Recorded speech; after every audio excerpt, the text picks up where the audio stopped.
I didn't plan to say anything that night. I had rehearsed staying quiet on the entire drive over, 40 minutes of telling myself to smile, eat the food, and leave before dessert. I had done it 100 times before. I was good at it. I was, in many ways, an expert at sitting in a room full of people who loved me in theory and disappearing so completely that no one noticed I was even there. My name is Claire Morrison. I am 31 years old. I own a plumbing and home services company in Columbus, Ohio, with 14 employees and contracts with 3 property management firms across the city. I have a dog named Fig, a condo I bought at 28 with no help from anyone, and a savings account that would make most people in my family very uncomfortable if they knew the number. None of that existed the last time I sat at my mother's Christmas dinner table and felt like I was 6 years old and had just tracked mud across a clean floor. I want to tell you how I got from there to here, because I think some of you already know parts of this story. Maybe not the details, but the feeling. That particular ache of being in a room full of your own blood and understanding, very clearly, that you are the footnote. Not the chapter, not even a sentence, the footnote. I grew up in Dayton, Ohio, the younger of 2 daughters. My sister, Renee, is 4 years older than me. And from the time I was old enough to understand comparisons, I understood that Renee and I were not a matched set. We were an example. Renee was the example of what a daughter should be. I was the example of what you hoped yours wouldn't become. Renee was valedictorian. I got B's and C's and one very memorable D in honors chemistry that my mother printed out and left on the refrigerator for 3 weeks. I was never sure if it was to shame me or to warn guests. Renee went to Ohio State on a partial scholarship, studied pre-law, got into law school at Case Western. My mother threw her a party with a cake that said, "Future Attorney," in gold frosting. I watched from the kitchen doorway, eating a piece I had cut for myself. I didn't go to a 4-year college. I enrolled in a vocational program at 18, learned plumbing and pipe fitting, got my apprenticeship license, and started working for a residential plumbing company in Columbus called Hartfield Services. I was one of 2 women on the crew. I wore steel-toed boots and drove a white van and came home smelling like pipe dope and copper flux, and I was genuinely happy in a way I hadn't expected. My mother did not share this happiness. She wasn't cruel about it, not at first. She was what I would call selectively silent. When Renee passed the bar exam, my mother called everyone in her contacts list. When I got my journeyman's license, my mother said, "That's good, honey," and went back to watching her show. When Renee made partner at 30, there was a dinner at a steakhouse with 18 people. When I got my master plumber's license, I celebrated alone at a Applebee's with a glass of wine and the most satisfying feeling I have ever felt in my chest. I had learned by then not to need the audience. The first Christmas I remember feeling truly invisible was when I was 24. Renee had just gotten engaged to a man named Douglas, who was an orthopedic surgeon, and the holiday had become, without anyone announcing it, an engagement celebration. There was champagne. There were toasts. My father told a story about how he always knew Renee would end up with someone exceptional because she herself was exceptional. He said this while I was sitting 3 feet away. He did not look at me once during the telling of it.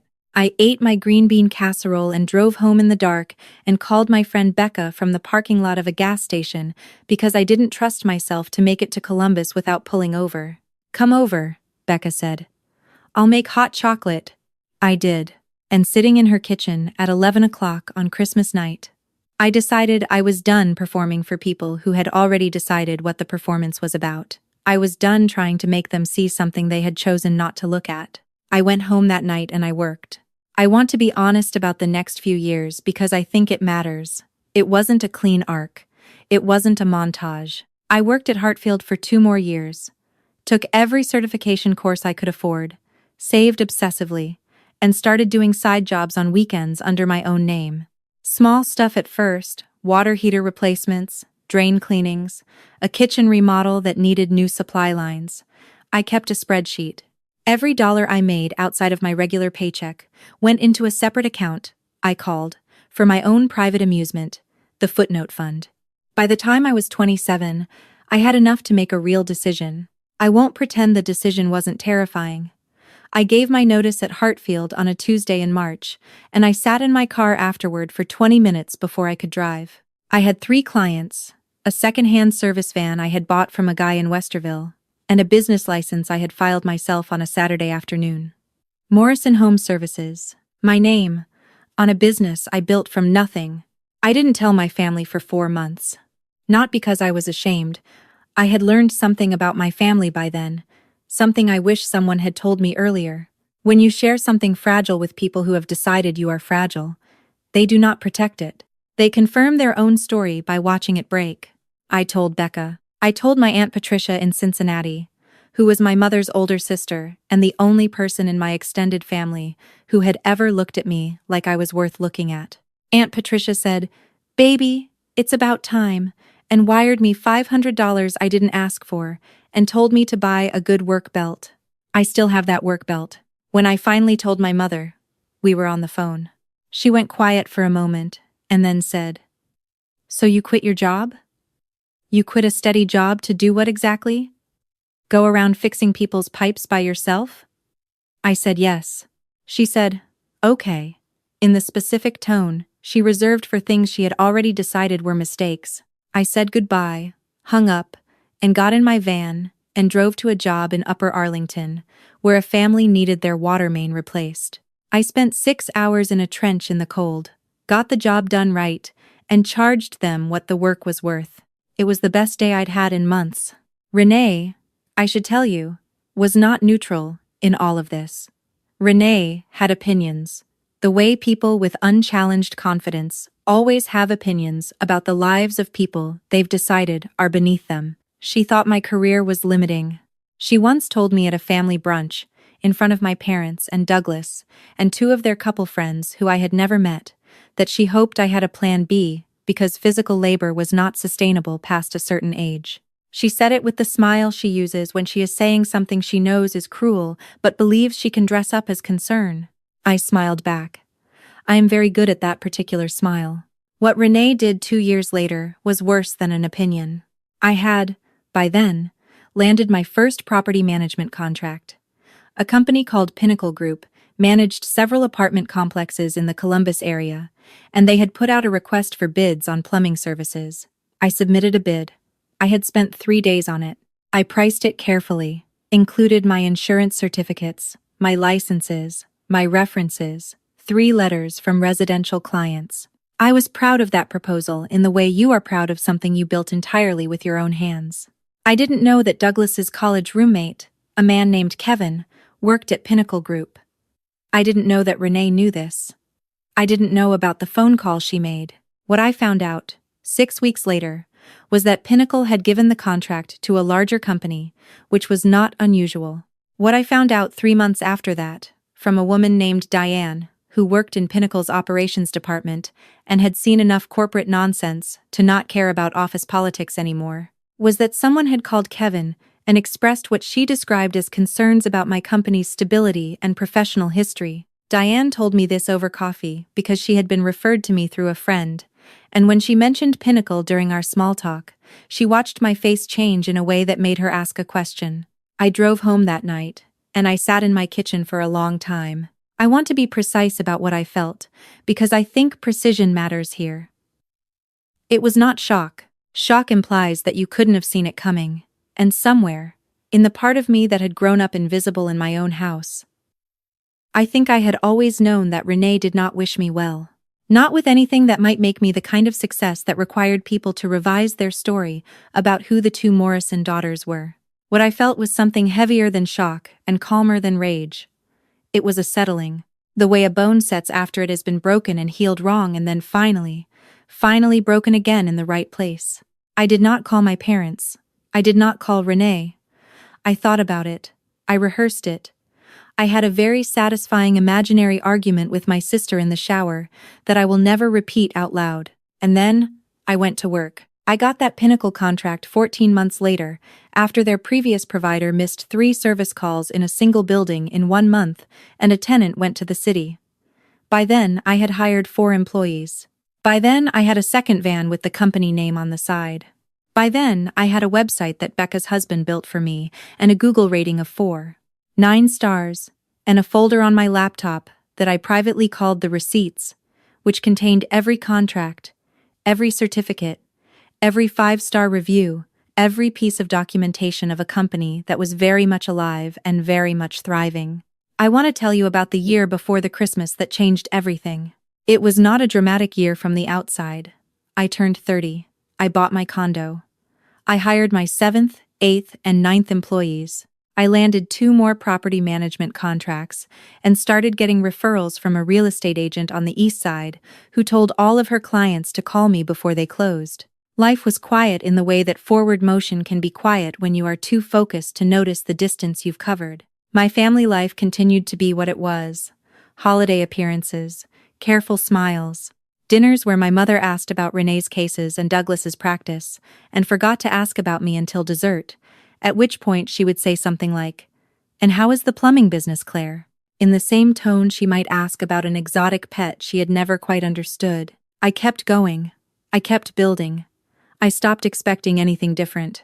And then came the Christmas, where everything I had built walked into the room before I did. My parents host Christmas dinner every year. Extended family, my mother's 2 sisters, my Aunt Patricia and Aunt Gwen, their husbands, a couple of cousins, sometimes a neighbor or 2 who had nowhere else to go. That year there were 16 people at the table. My mother had made a seating chart, which she does for large gatherings, and I found my name between a cousin I barely knew and my Aunt Gwen, who is pleasant but has the memory of a person who has never once asked a follow-up question. Renee was seated at the center of the table, next to my parents and across from Douglas. This was not unusual.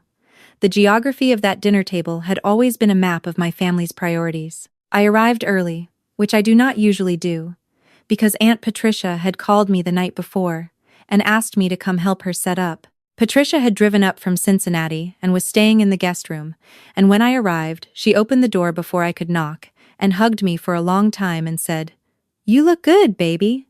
You look really good." I helped her set the table. We talked in the kitchen while my mother was upstairs. Easy conversation about her garden and my dog and a contractor she had hired to redo her back porch, who had charged her 4 times what the job was worth. I told her I would have done it for cost. She laughed and said, "I know.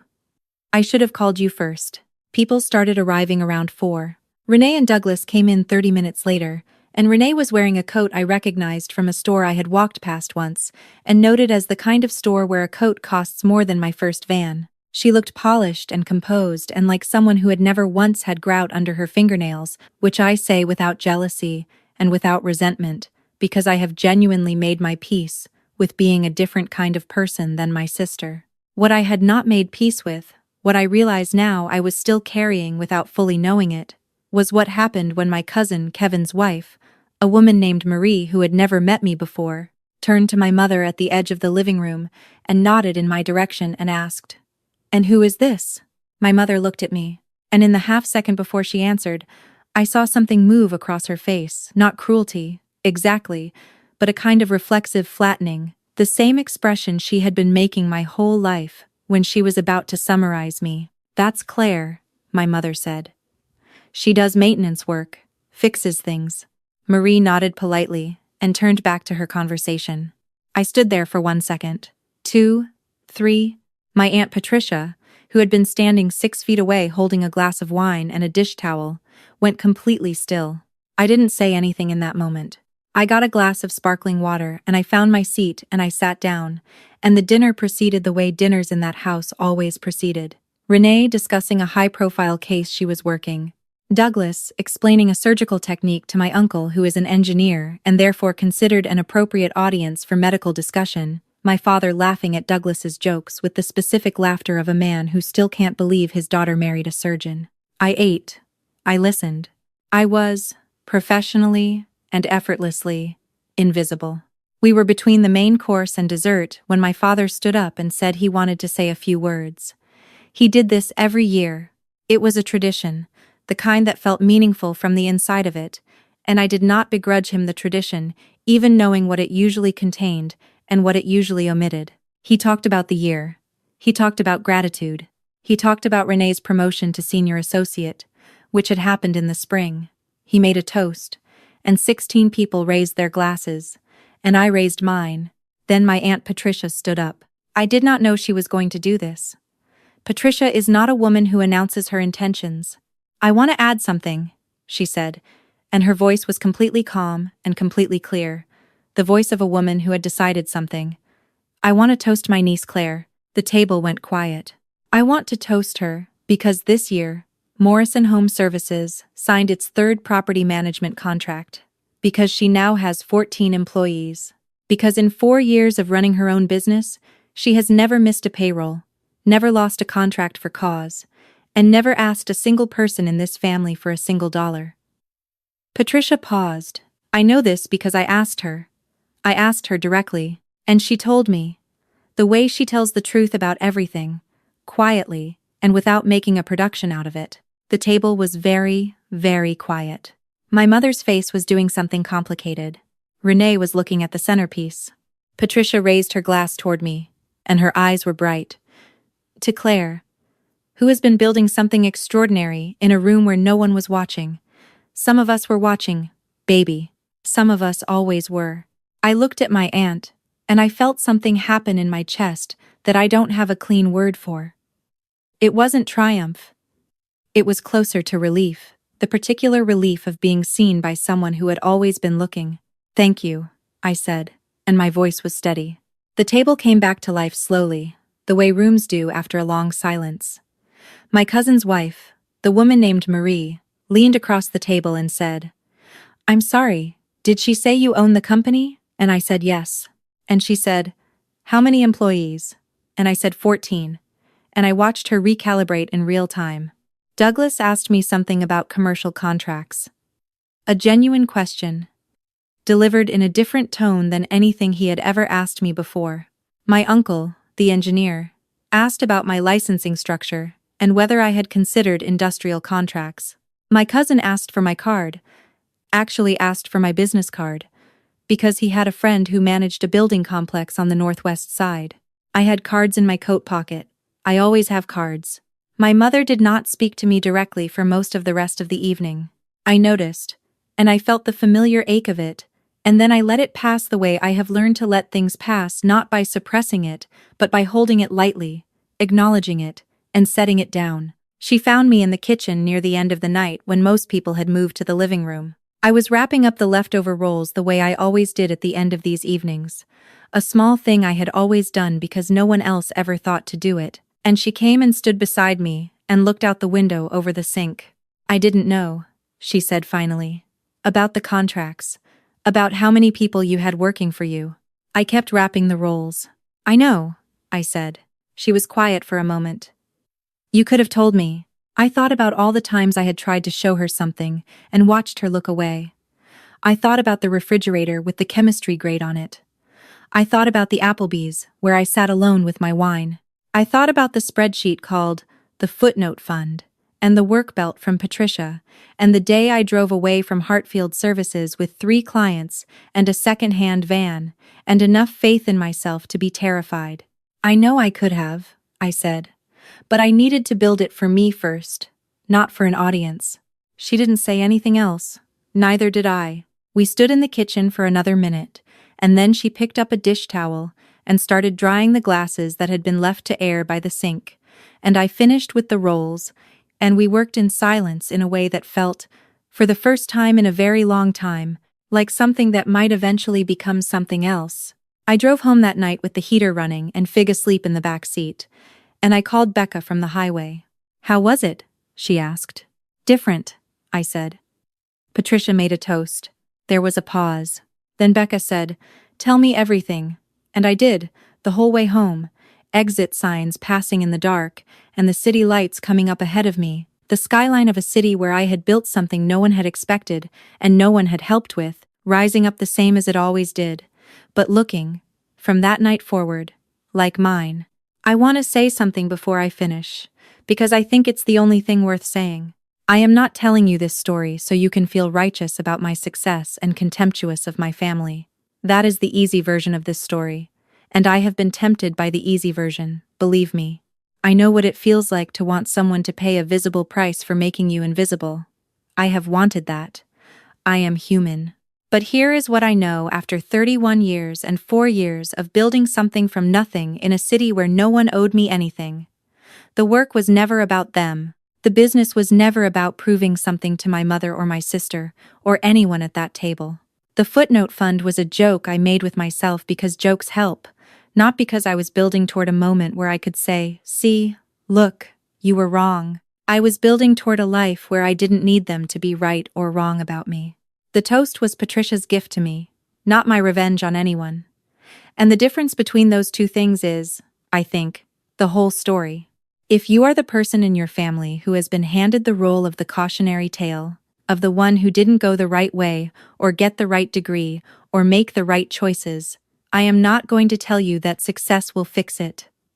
Some families never revise the story. Some of them will still look at the person you became and see only the version of you they decided on when you were young. But I will tell you this: build the thing anyway.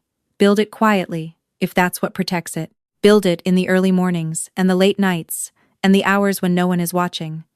Put your name on it. Keep your receipts. Buy a good work belt. The footnote always knew the whole story. You were never the cautionary tale. You were the whole point.